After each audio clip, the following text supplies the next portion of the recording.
আসসালামু আলাইকুম, আশা করি আপনারা ভালো আছেন। আমিও ভালো আছি। আবারও নতুন একটা বিষয় নিয়ে আপনাদের মাঝে হাজির হয়েছি। আজকে আমরা জানবো কাম্য জনসংখ্যা মতবাদ কি। কাম্য জনসংখ্যা বলতে আসলে আমরা কি বুঝি, এই মতবাদটা আসলে কি বোঝায় আমাদের, চলুন আমরা আজকে জেনে নিই কাম্য জনসংখ্যা মতবাদটাকে। দেখেন, কাম্য জনসংখ্যা মতবাদ, কাম্য জনসংখ্যাটা কি।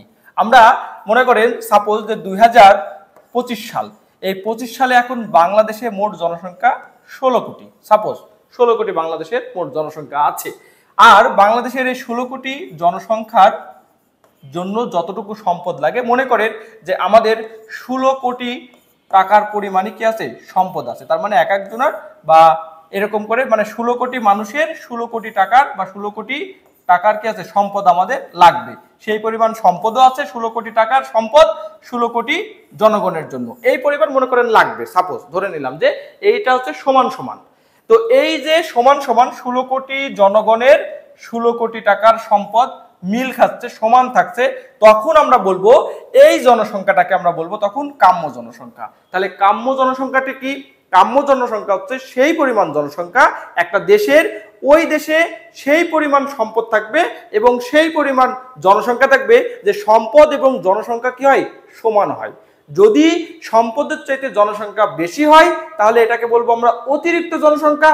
আর যদি সম্পদের চেয়ে জনসংখ্যা কম হয় তাহলে এটাকে আমরা বলবো কি, যে সম্পদ অতিরিক্ত, জনসংখ্যা কম।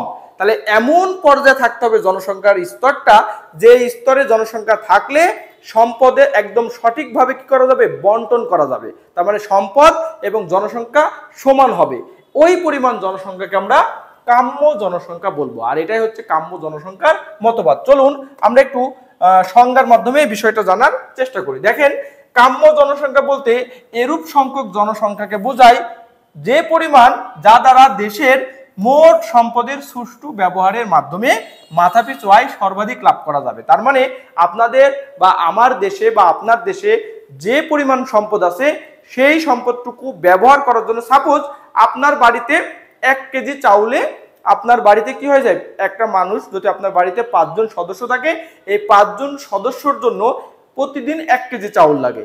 তো 1 কেজি চাউল আপনি 5 জন সদস্যরা কিন্তু একদম পরিপূর্ণভাবে খেতে পাচ্ছেন।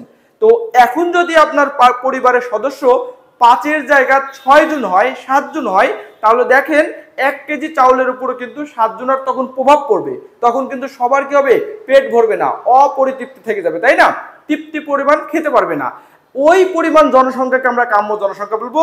যেই পরিমাণ জনসংখ্যা 5 জন জনসংখ্যাকে আমরা কাম্য জনসংখ্যা এখানে বলবো, কারণ 5 জন জনসংখ্যা ওই 1 কেজি চাল ফুলফিল ভাবে খেতে পারবে।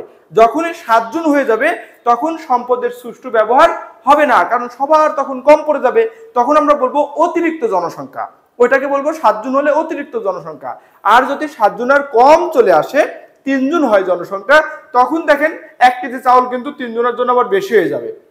তখন কি হবে, সম্পদের সুষ্ঠু ব্যবহার হবে না। তাহলে সম্পদের সুষ্ঠু ব্যবহার করতে হলে যে পরিমাণ সংখ্যক জনসংখ্যা থাকা দরকার, ওই পরিমাণ জনসংখ্যাকে আমরা কি বলবো, কাম্য জনসংখ্যা বলবো। এটাই হচ্ছে কাম্য জনসংখ্যার মতবাদ। চলুন তাহলে কাম্য জনসংখ্যার যে দুইটা আমরা পার্থক্য দেখলাম, এই পার্থক্য দুইটা কি।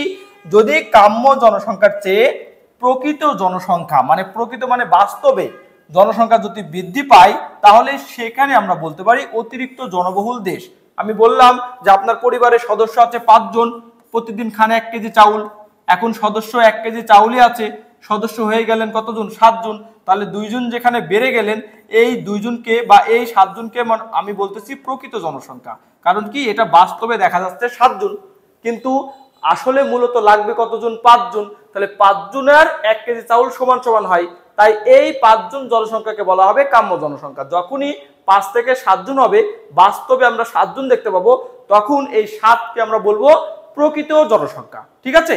আর এই 7 জন যখনই হবে প্রকৃত জনসংখ্যা, যখনই কাম্য জনসংখ্যার চাইতে বৃদ্ধি পাবে, দেখেন এখানে 2 জন বৃদ্ধি পেয়েছে, তখনই কি হবে, জনবহুল দেশে পরিণত হবে। ঠিক সেটাই এখানে বলা হয়েছে 1 নম্বরে। আর 2 নম্বরে বলা হয়েছে যে কাম্য জনসংখ্যার চেয়ে যদি প্রকৃত জনসংখ্যা কম হয়, তবে সম্পদ সম্পূর্ণভাবে কি হবে, সম্পূর্ণরূপে ব্যবহার করা যাবে না। তাহলে এখানে 5 জন ছিল কাম্য জনসংখ্যা, যদি আমাদের এখনো 3 জন হয়, তাহলে 1 কেজি চাউল কিন্তু 3 জন খেতে পারবে না, তাই সম্পদ বেড়ে যাবে, তাই সম্পদের সঠিক কিন্তু ব্যবহার হবে না। তাই কাম্য জনসংখ্যা মতবাদ বলতে সেই জনসংখ্যাকে বোঝাবে যেই জনসংখ্যা আপনার দেশের সম্পদের সুষ্ঠু ব্যবহার করা যাবে এবং প্রচুর পরিমাণে মাথাপিছু আয় আমরা কি করতে পারবো। এটাই হলো কাম্য জনসংখ্যা মতবাদ। আশা করি আপনারা বুঝতে পেরেছেন। নতুন কোনো বিষয়, নতুন কোনো টপিক নিয়ে আবারও হাজির হবো। ততক্ষণে সুস্থ থাকুন, ভালো থাকুন। আল্লাহ হাফেজ।